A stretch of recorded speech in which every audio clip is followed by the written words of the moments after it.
Hello guys and welcome to the channel. 900 subscriptions. Woo! First of all, thank you so much for watching my videos and commenting on my videos. All this engagement is the reason that I am continuing this YouTube adventure I'm on.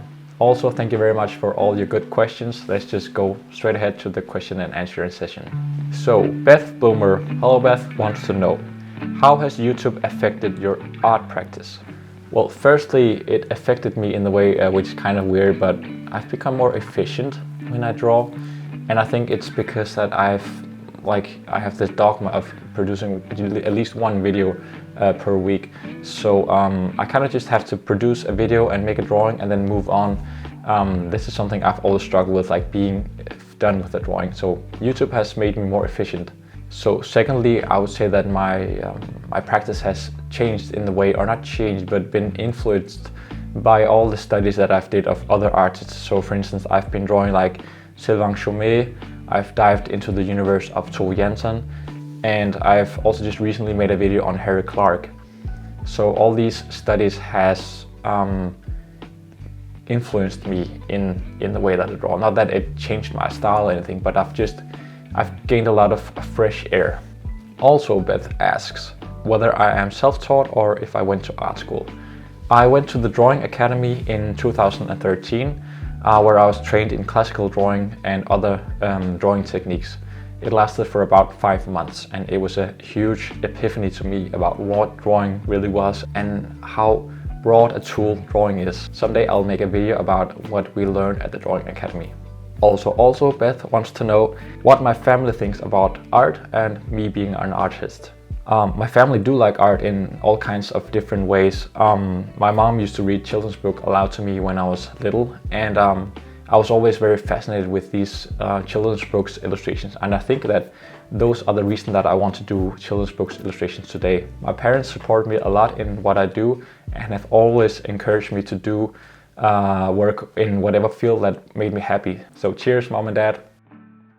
Julia Bergamo, hi Julia, asks, how do you work around, or how was/is your experience making art that is flowy and free?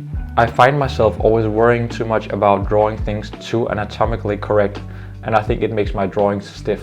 Really good question here, Julia, and this is something that I hear a lot people struggle with. What I have experienced is that when I do croquis from life, or when I do urban sketching of people, like not drawing from photograph but drawing from life, this is where I get so much in terms of being able to draw more flowy and more free, as you mentioned, especially doing quick gesture pose drawing, so poses from 10 seconds to 2 minutes maximum if you do croquis, because then you're forced to do some quick lines and you don't have the time to worry about drawing things perfect.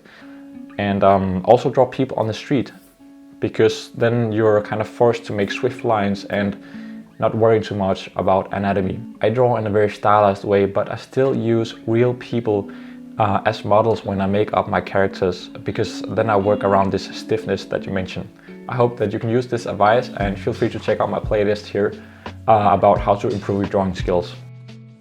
Sofa Lauren asks, is your art influenced by your own experiences or inspired by the art forms of others?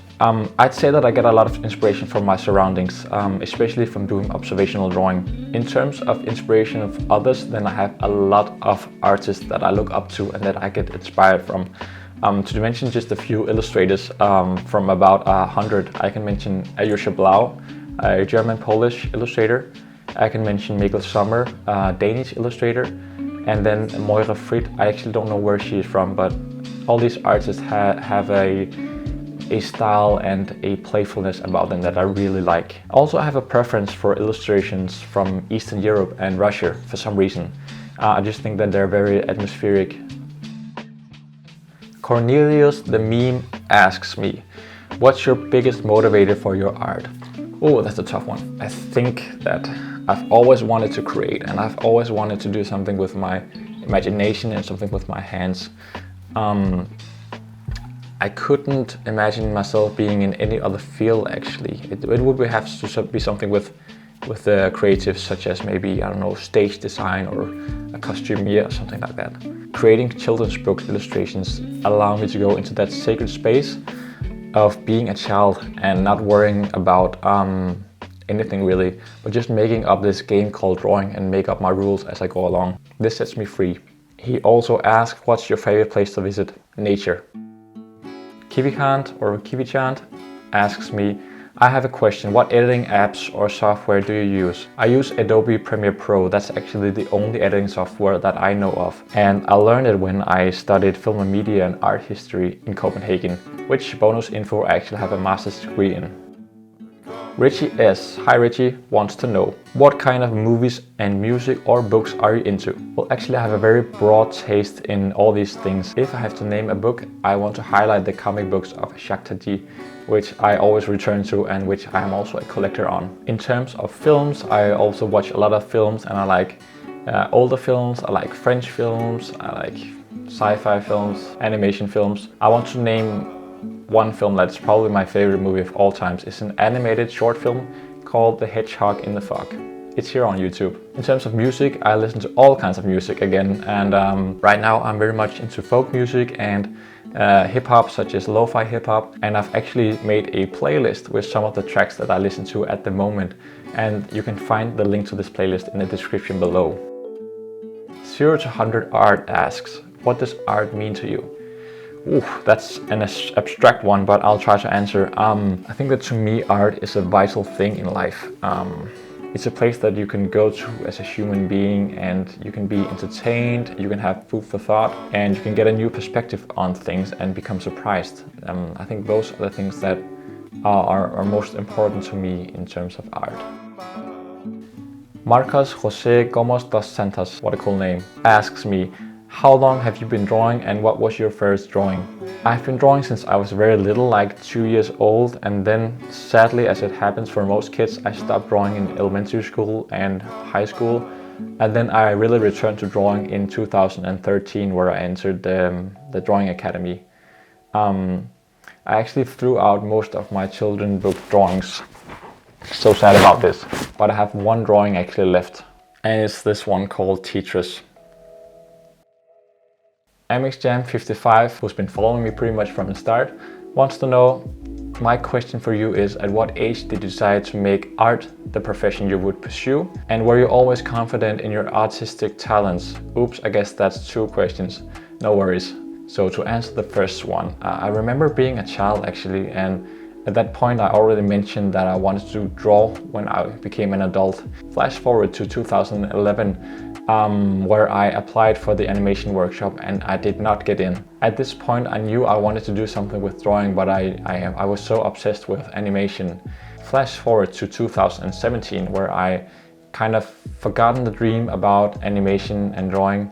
I was sitting and struggling with my master thesis in film and media and art history, and sitting there working on my thesis, and I remember it was a Tuesday and it was raining. I was sitting there with a pile of books, and then I just kind of thought to myself, no, this is just not me. I don't want to spend my life with my nose in these books and write all academic.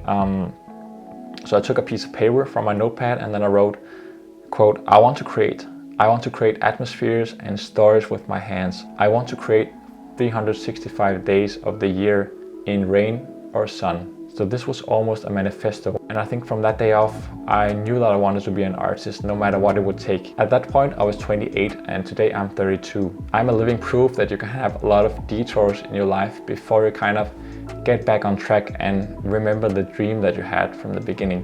Second question here. Was I always confident in my artistic talents? The short answer is no, especially when I was rejected at the animation workshop in Viborg. This was a huge blow to me. Since then a lot of things has happened and I started to focus on illustration instead, and I've been slowly building up my style over the past years and become more and more confident, and I've been drawing a lot, keeping my drawing skills sharp. Now I really feel that I have an artistic voice and that people can tell this, and this has helped me a lot in terms of confidence. Once in a while though, that annoying looming voice comes up behind me and kind of whispers into my ear like, can you make money of this? Is this really worth it? Can you do it? And then I just kind of mute that voice and get back to work. That was my answers. Thank you all for your good questions. I will see you very soon here on the channel, and remember to spread the word about my channel because reaching that 1K subs would be magical. Till next time folks, have fun drawing.